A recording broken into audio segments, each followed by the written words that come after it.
The National Coronavirus Command Council has decided to enforce a nationwide lockdown for 21 days with effect from midnight on Thursday, the 26th of March. This is a decisive measure to save lives of South Africans from infection and save the lives of hundreds of thousands of our people. While this measure will have a considerable impact on people's livelihoods, on the life of our society and on our economy, the human cost of delaying this action would be far, far greater. The nationwide lockdown will be enacted in terms of the Disaster Management Act and will entail the following. From midnight on Thursday, 26th March, until midnight Thursday, the 16th of April, all South Africans will have to stay at home.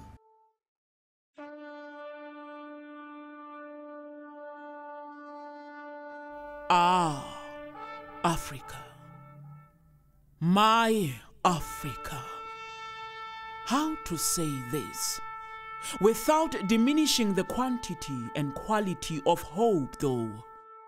Because when it is so that life had come to a standstill, when thoughts of death linger in the minds of all here, because calamity left us with human hearts of stone, has life stood on hope only here? Then life has never been so still. It's been like this before for us to hide in the grass like worms and listen to the wild stampede rage in the world. How? How to ask why? If Africa has been an issue of treachery, this Africa of Ahmed Césaire, this Africa, my Africa of Dior, this Africa, my Africa of Dubois, has life been so still? Since then, when hope was molded through the grief of being, when life was lived and lived 1 minute at a time, and those who fell, the dead, with an educated skill wiped their grief from our eyes as they parted and passed.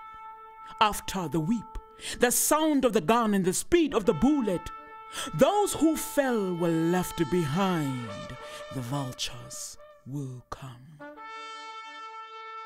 What is hope, I ask?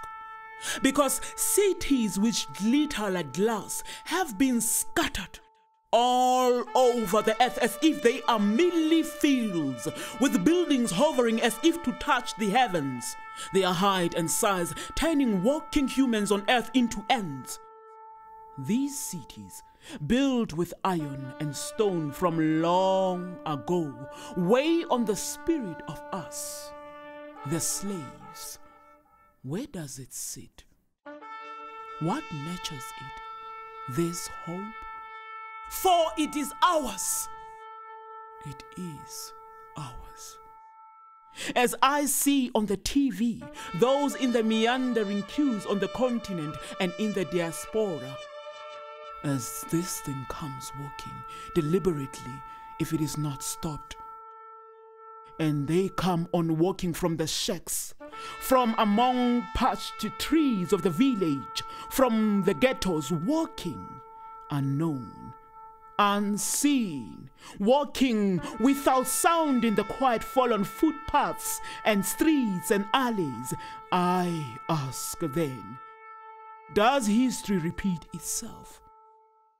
As I ponder quietly within any place in me, seeking me somewhere with those who are of the European Renaissance, understanding that a death in multitudes is a human tragedy, I say, I seek hope, so as not to be paralyzed by this sight, by what I hear from that quiet distance.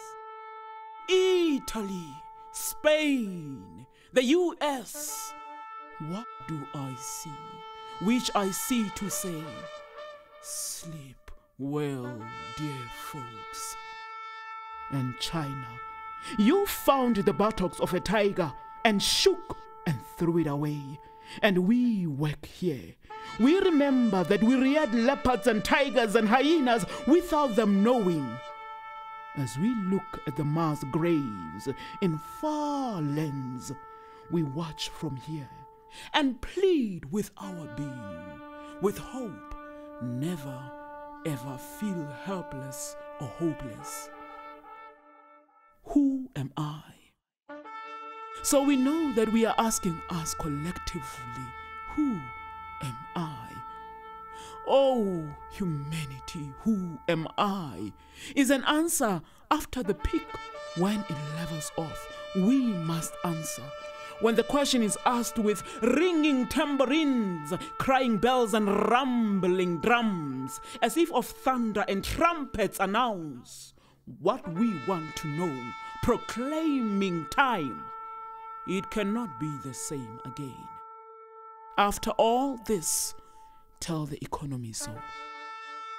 South Africa has 79 COVID-19 deaths now.